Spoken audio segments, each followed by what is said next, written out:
नमस्कार दोस्तों, आप सभी का स्वागत है। जैसे कि हम सभी जानते हैं कि श्रावण का माह शिव भक्ति का एक उत्सव माना जाता है। इस माह में पूरा संसार जैसे शिवमय हो जाता है और इसके साथ ही श्रावण माह की पूर्णिमा पे रक्षाबंधन का उत्सव भी मनाया जाता है। पर क्या आप जानते हैं रक्षाबंधन का पर्व कैसे शुरू हुआ? किस प्रकार एक भाई अपनी बहन को रक्षा का वचन देकर उसके लिए प्रतिबद्ध हो जाता है? आज हम आपके लिए शास्त्रों और ग्रंथों से रक्षाबंधन पर्व की और इसमें शिव महिमा की ऐसी एक कथा लाए हैं जिसे सुनकर आपको रक्षाबंधन पर्व का असली महत्व समझ में आएगा। देवताओं और दानवों के बीच कितने युद्ध किए जाते थे ये तो हम सभी जानते हैं। दानव हमेशा यही कोशिश में होते थे कि कैसे देवताओं के अमृत को हासिल कर सके, उनके स्वर्ग पर कब्जा कर सके, जिनके लिए दानव कई कई वर्षों तक तपस्या में लीन रहते थे, घोर तप किया करते थे और वरदान स्वरूप ब्रह्मा, विष्णु और महेश से मनचाहा फल प्राप्त करते थे, जिसके कितने बुरे परिणाम देवताओं को सहन करने पड़े थे। राजा बलि जो राक्षस राज थे, उनका जन्म तो राक्षस कुल में हुआ था, परंतु उनका वर्तन बाकी राक्षसों जैसा नहीं था, क्योंकि महाराज बलि भक्त प्रहलाद के पौत्र थे। विष्णु भक्त होने के साथ ही वो देवादिदेव महादेव के भी परम भक्त थे।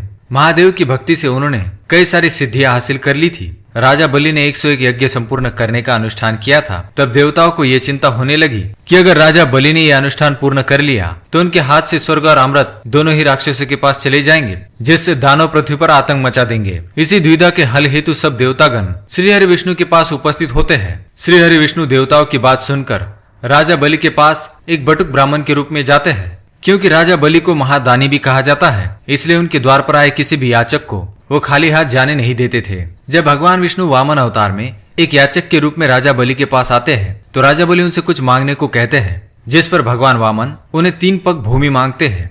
राजा बलि ने वचनबद्ध होकर उस बटुक ब्राह्मण को 3 पग भूमि देने का वचन दिया।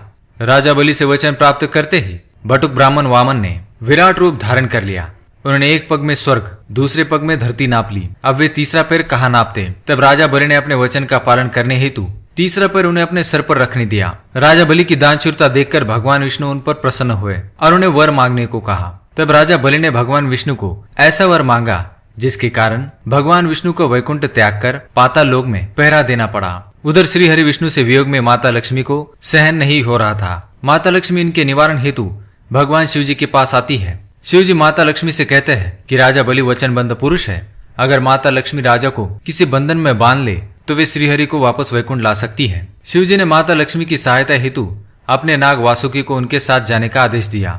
माता लक्ष्मी पाताल लोक पहुंचती है और एक नाग कन्या का रूप धारण करती है। वे राजा बलि के पास पहुंचती है और उनसे सहायता के लिए अनुग्रह करती है और वासुकी जो उनकी सहायता हेतु आए थे वे एक रक्षा सूत्र में बदल जाते हैं और माता लक्ष्मी राजा बलि को एक रक्षा सूत्र बांध देती है। राजा बलि माता लक्ष्मी को वचन देते हैं कि वे सदैव उनकी रक्षा करेंगे और उन्हें मनचाहा फल प्रदान करेंगे। तब माता लक्ष्मी अपने देवी स्वरूप में आती है और उनसे श्रीहरि को मांग लेती है। तब राजा बलि उनसे कहते हैं कि आज से जो भी स्त्री किसी पुरुष को रक्षा सूत्र बांधकर मन से भाई मानकर अपनी रक्षा का वचन मांगेगी तो भाई बहन की रक्षा करने के लिए बंधन में बन जाएगा और वासुकी नाग रूपी रक्षा सूत्र हमेशा भाई की कलाई पे बांधने से भाई की सारी बलाएं टल जाएंगे।